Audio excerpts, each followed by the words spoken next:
So one day you will wake up in the spiritual world. Where would you want to go? And what would you want to do? And what would that say about you?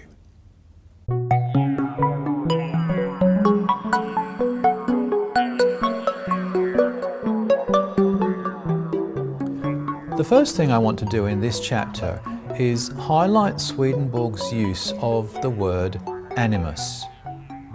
What is it? Well, the animus is defined as the lower part of our mind. That part of our mind most closely associated with bodily sensations and perceptions. We can also think of words like temperament, personality, or disposition. Now, there are some great resources on the web for exploring these unusual terms that Swedenborg sometimes uses, and I'll include some links in the video description, so go check those out if you're interested. Throughout his work, Swedenborg makes distinctions between different levels of being. So, for example, we have soul, mind, and body, or we have celestial, spiritual, and natural. But within each of these categories or levels, there are further levels and distinctions. Now, I don't know whether you noticed, but in 492, he talks about the exteriors of the spirit. And he will sometimes refer to the communication that takes place between these different levels as taking place at the interface between them. So the animus, which is the lowest level of the mind, is a kind of interface between the mind and the body, and it's where that communication takes place. But one of the takeaways of this chapter for me is the exploration that takes place.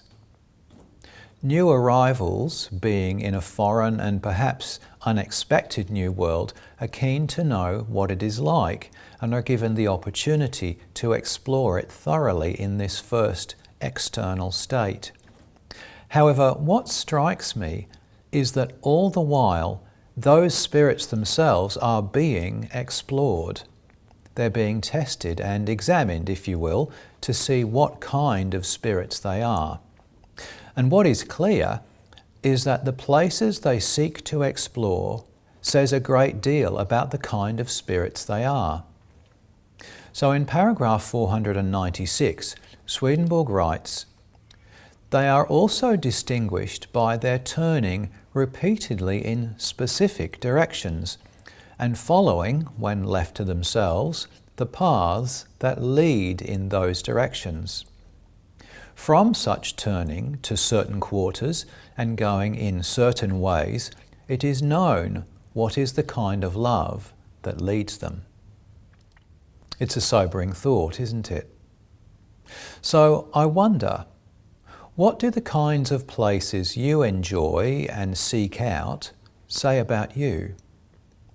You might think of that in terms of the natural world you inhabit now, as well as the environments that might fascinate you when you pass over into the spiritual world. As always, you're welcome to read along with us or read ahead if you prefer. You may have questions you'd like to put in the comments. Enjoy the journey.